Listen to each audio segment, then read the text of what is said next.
Hello and welcome to the Knitting on the Run podcast, where it's always knitting and fun in 30 minutes or less. Show notes can be found at windsweptknits.com.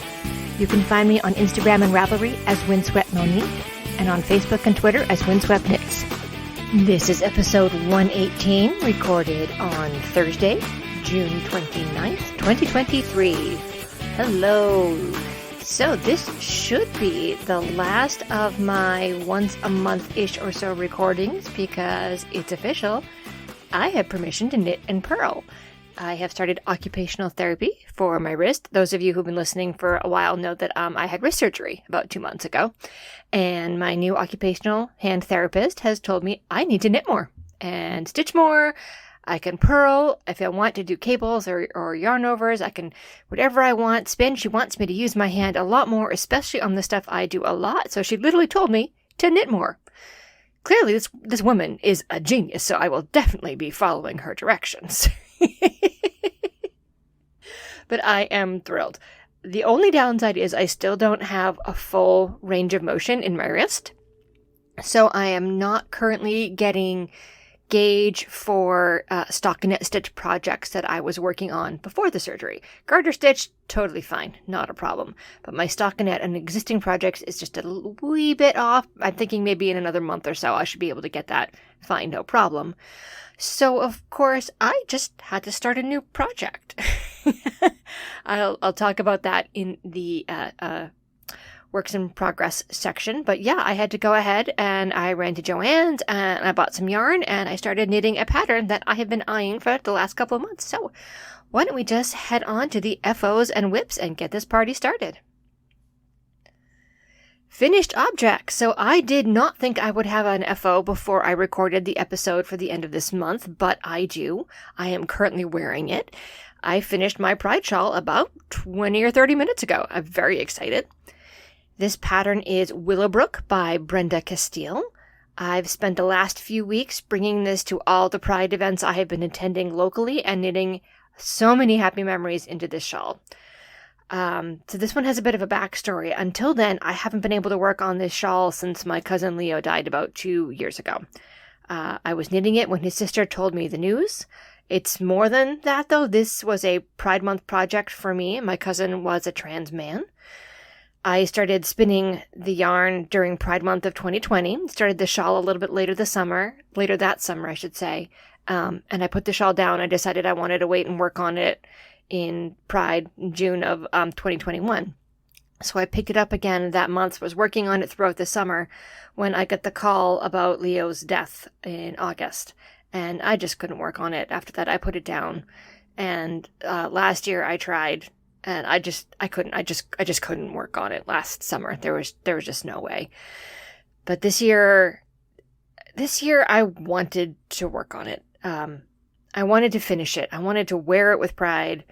I'm a part of the group Free Mom Hugs. I go to Pride events offering hugs to anybody who needs a hug, especially anybody who maybe mom or parent or guardian isn't as supportive as they should be. Because, honestly, as a mom, your job is to love your kids no matter what. But I go to Pride events and give out hugs to anybody who needs a hug. And this is the knitting project I brought with me to all the Pride events this summer. And I have knit so many wonderful, happy memories into it. I'm really wearing it with joy right now, and there are so many happy memories in these stitches, and I look forward to wearing it now. Works in progress. There are 2 whips that I have been working on the past couple weeks, in addition to the Pride shawl. I have been working on another Hitchhiker. This is number 8, 9, 10? I honestly have no idea. I've knit so many of these. I am doing this in Lion Briand Shawl in a Ball, which is a discontinued fuzzy yarn. It's a very simple garter stitch shawl by Martina Behm.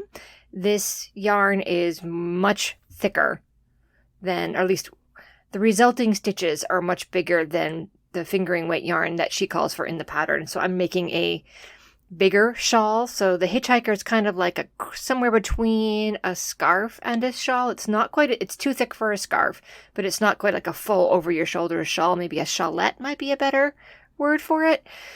But this yarn, I'm going to make a full-on shawl with it. I have 2 skeins of this yarn left. They don't go with any other yarn I own, and I'm looking to do something with them. So I've got the purple yarn one, the one that goes from dark gray through white in an inch of purple. I've got that one working up in this Hitchhiker. And I'll probably eventually do the same for the blue to gray one. But in the meantime, I'm working it up. It's looking great. It's a little big for purse knitting. It just barely kind of fits into a purse. I have a medium-sized purse, so I can stuff a lot of stuff in there. I can fit a water bottle and my wallet and my sunglasses and still have and my knitting and still have a little bit of room to spare kind of thing for a small knitting project. So this kind of fits in. So it's portable at the moment. My last whip is a new one. This is the Snowflake Sweater Scarf by Knitatude. And this is a fun combination. I've been eyeing, she's been previewing this one for the last couple months. And I think it came out like a month and a half ago. I think it came out ironically right around the time I had my surgery, but I knew I couldn't start it then. And this is a really interesting combination. So it's basically a scarf with sleeves, or a shawl, a scarf with sleeves, I should say. So you've got like a 14-inch sleeve at either end, and then it wraps around your body 1.5 times. So if you follow along, if you put the right sleeve on, the shawl, scarf, sweater thing will then wrap behind your shoulders, around your front, back behind your shoulders again, and then there's a left sleeve. So you can wear it like that. You can wear it just over your shoulders without the sleeves on and use the sleeves to kind of tie it in place.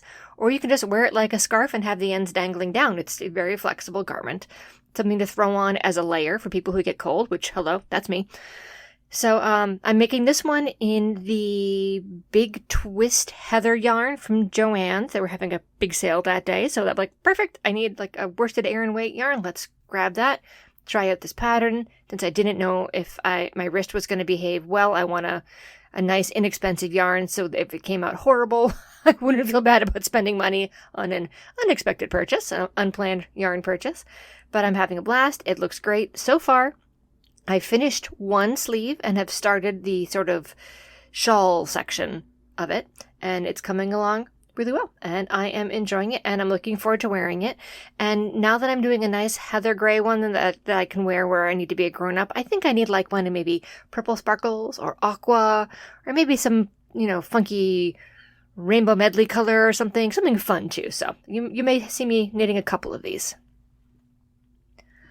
On the run. So the wrist is healing up nicely. I have permission to go back in the pool swimming again, which is wonderful, and to do a little bit more. The doctor is still a little paranoid, nothing where I can fall for the next 2 weeks, but I am starting ballet class up next week. So we have a very adult-oriented ballet class. There's no kids. It's just grown-ups. I am usually the youngest person there. Occasionally we get somebody in their 30s. But we go from about age, 30 to 40 or so up to age 80.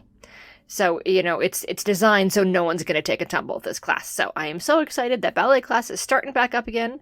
Yay! Very happy. I've got sunshine, so I am very excited. My husband and I are going to have a date night tonight, like a real honest-to-goodness date night. My kids are at my parents' house for the evening, and Chris and I are heading into Boston for dinner. We haven't gone into the city together, in ages. I mean, aside from taking the kids to the Science Museum or something, but we haven't gone into the city together for a date in forever, way before the pandemic. So I am very excited. We have reservations in the Seaport District, so we should see a lovely sunset over Boston Harbor and have a great dinner, and I can't wait.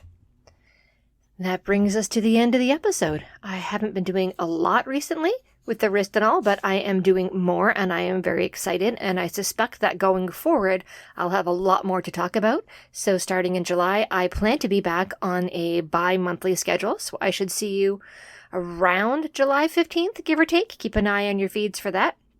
I hope you all have a wonderful upcoming, Canada Day is in 2 days, and the 4th of July is a few days after that. So for the majority of North America, I hope you have a wonderful holiday weekend coming up, and I will see you in 2 weeks. Bye-bye. Keep those legs and those needles moving.